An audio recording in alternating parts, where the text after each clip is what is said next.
Chapter 3, Section 4 is all about direct variation. We are going to go over some vocab first before we get too far into this section. And the first thing I do want to go over is what is direct variation? Like, what are we going to be talking about in this section here? So direct variation, a lot of times how it'll be written as an equation is that your two variables, y and x, are going to vary directly with each other. And what that means is that they're going to behave the same way. So if your x values are increasing, then your y value should also be increasing. Or if y values are decreasing, then the x value should be decreasing. A direct variation is always going to pass through the origin, so it's always going to go through 0, 0. And like I said, they're going to behave the same way. So they're both going to go up or they're both going to go down.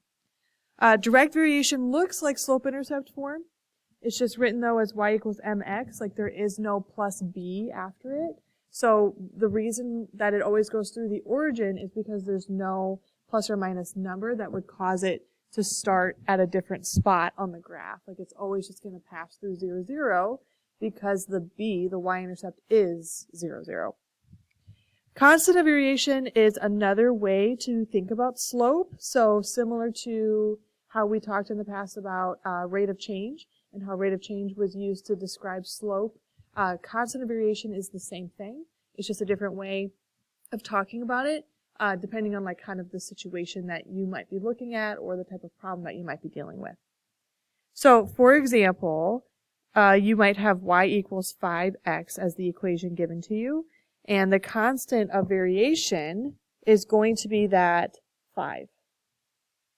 So it's going to be that number that sits in front of the x, just like where the slope sits. So constant of variation, rate of change, slope, all of those words and phrases mean the same thing. You're talking about a graph, and that's describing how the graph is behaving, like how much it's increasing or decreasing by, what your rise over your run would be.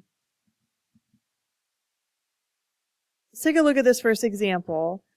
This chart is kind of showing us the relationship between the amount of information that we're trying to put onto a CD and how long it takes to do that in seconds. So the time that it takes to burn amounts of information on a CD varies directly with the amount of information.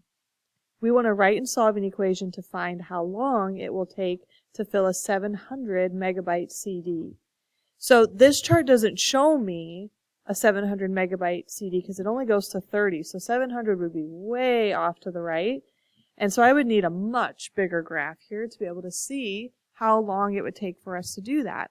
So what I'm going to use is some information from the graph in order to help me write an equation to figure out what the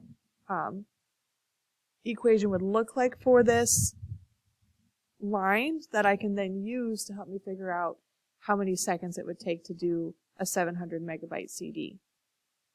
So in order to do that, remember how we found slope in a previous section is we would take y values and subtract them and put them over x values and subtract them. Now from the line here, they've got a couple of different points and you can pick any two that you would like. The two that I'm going to pick are the 1040. And this one's not written on here like the picture shows, but it does go through the origin, so I am going to use 0, 0 as my other point. So on the top, my y's would be the 40 and the 0. So I'm going to do 40 minus 0 on top. And on the bottom would be 10 minus 0. So it looks like that. So this would simplify to 40 over 10, which would be 4. So an equation that we could use to represent this line would be y equals 4x. So for every 4 seconds, it downloads 1 megabyte. So if I were to maybe start at 0, 0, if I went up 4 and over 1, up 4 and over 1, up 4 and over 1 repeatedly, that would give me all of these points that I would eventually start to see on that line. Now, I'm going to use this equation to help me figure out how long it would take to fill a 700 megabyte CD. So the megabytes is down here on the x-axis. So I'm going to put that 700 in for x. So it's going to be 4 times 700 which would be 2,800 seconds. Now that's a lot of seconds, so maybe if we think about what would be 2,800 divided by 60, since there's 60 seconds in a minute, this would come out to be 46.6, and I do believe that 6 repeats, minutes. So it would take over, a little over 45 minutes, a good portion of an hour to download that CD, to get all that information on that CD. So what I want you to do is take a look at this practice problem. It says that the equation y equals 1.5x represents the relationship between the number of heartbeats y and the time in seconds x for a dog. The graph, though, is showing you information about heartbeats for a cat. So using the graph here, go ahead and figure out what equation you could use to represent the cat heart rate using the data that they give you there. And then I want you to compare that to the dog and figure out which animal would have a faster heartbeat.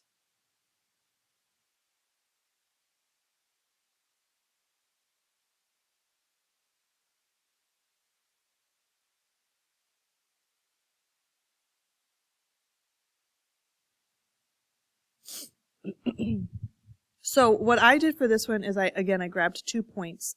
I used 2, 1, and then once again, it's not on here written, but it does go through the origin, so I did use 0, 0 again. Remember, all of these direct variation graphs are going to go through the origin.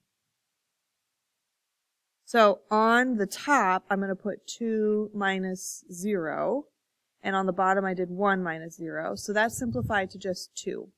So the equation we could use would be y equals 2x. So that's for the cat. So the cat's equation is y equals 2x. Now a dog's was y equals 1.5x. So a cat would have a faster heart rate because it does have a faster slope.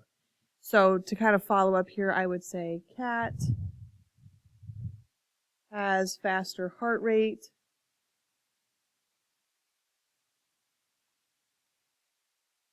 because it has the larger slope.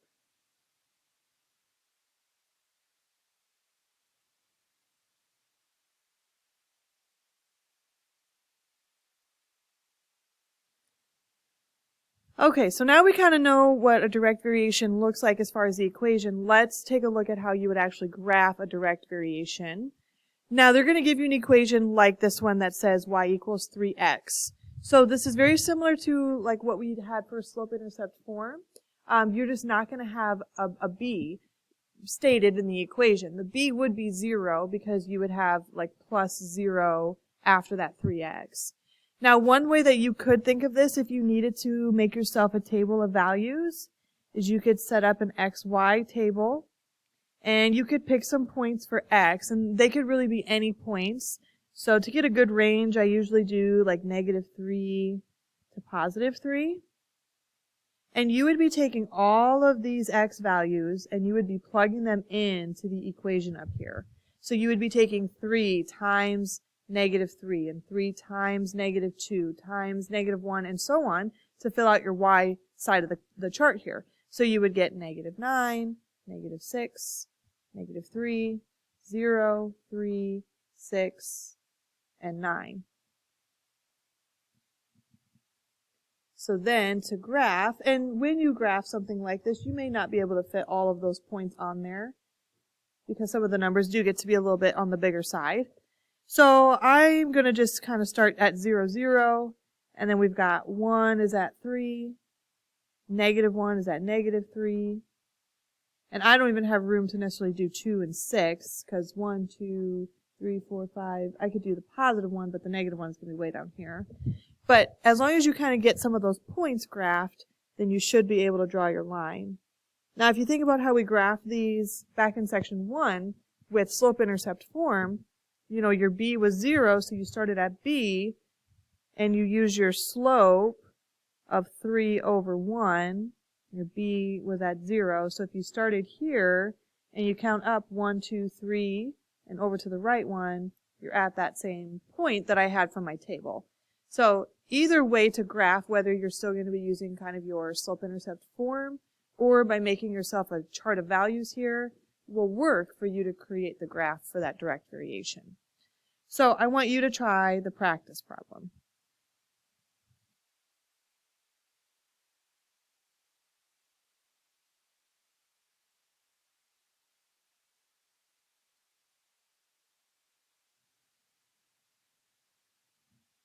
If you set up a table like we did on that last one, and if you use the same values, so you did -3 to +3, then you should have gotten 12, 8, 4, 0, -4, -8, -12.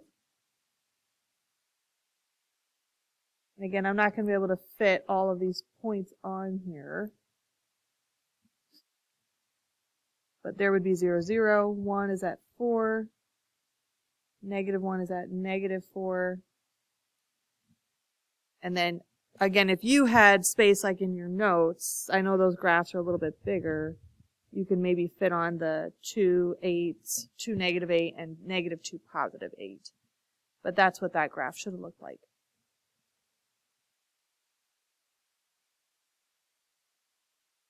All right, for these last couple of examples here, what they're going to do is give you some information about a direct variation function, not the graph, and they're not wanting you to graph it, but they want you to write out an equation to represent the direct variation, and then they want you to maybe use that equation to help you solve for a point that would be on the line if we were to graph it.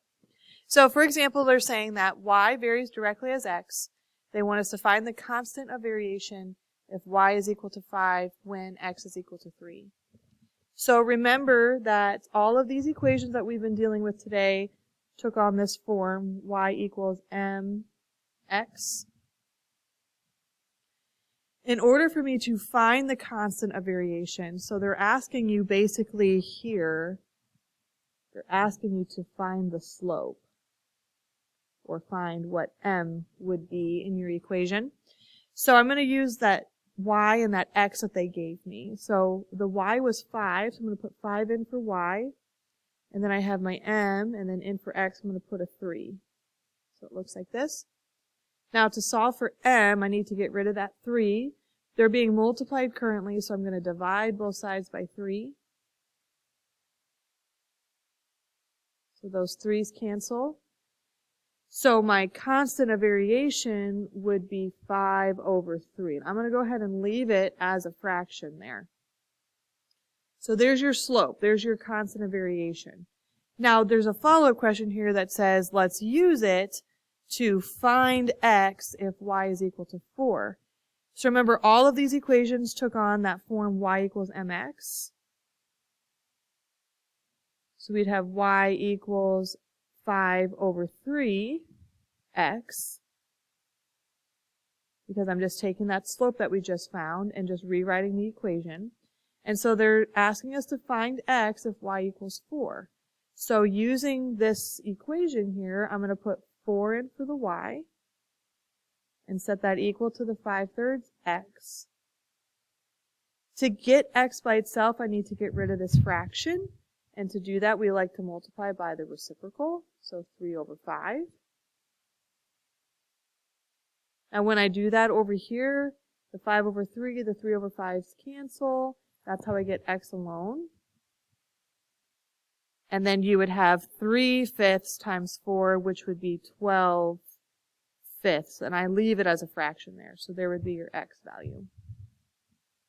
So some of these problems will have two parts to them, where you want to maybe find the constant of variation first, so that you can write an equation to kind of represent the line that you're working with.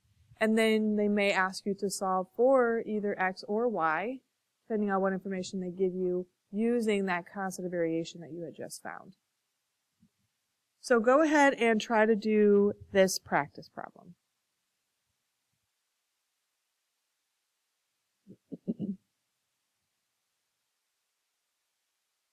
So again, I would start by using y equals mx. And I'm going to put 16 in for y and 2 in for x. So it looks like that. Then I would have divided by 2 on both sides. And I would have gotten m equals 8. So there would be your constant of variation. Now I want to use that, so I want to write a new equation that says y equals 8x, plugging in that slope that I just found. And they want me to find x if y equals 5. So I'm going to put 5 in for y, set that equal to 8x, divide by 8 on both sides. So I have x equals 5 over 8.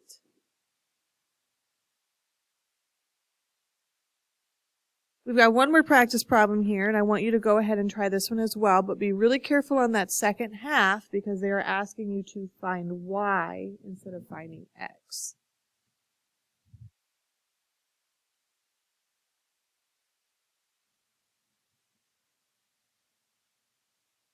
So to get yourself started using that y equals mx form again, I would have put 98 in for y and 14 in for x.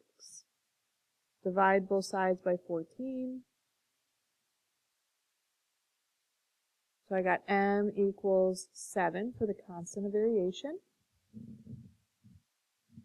Then I would have rewritten my equation as y equals 7x, but this time they asked you to find y. They gave you that x was equal to negative 4. So you should have taken 7 and times to that negative 4 to get y equals negative 28.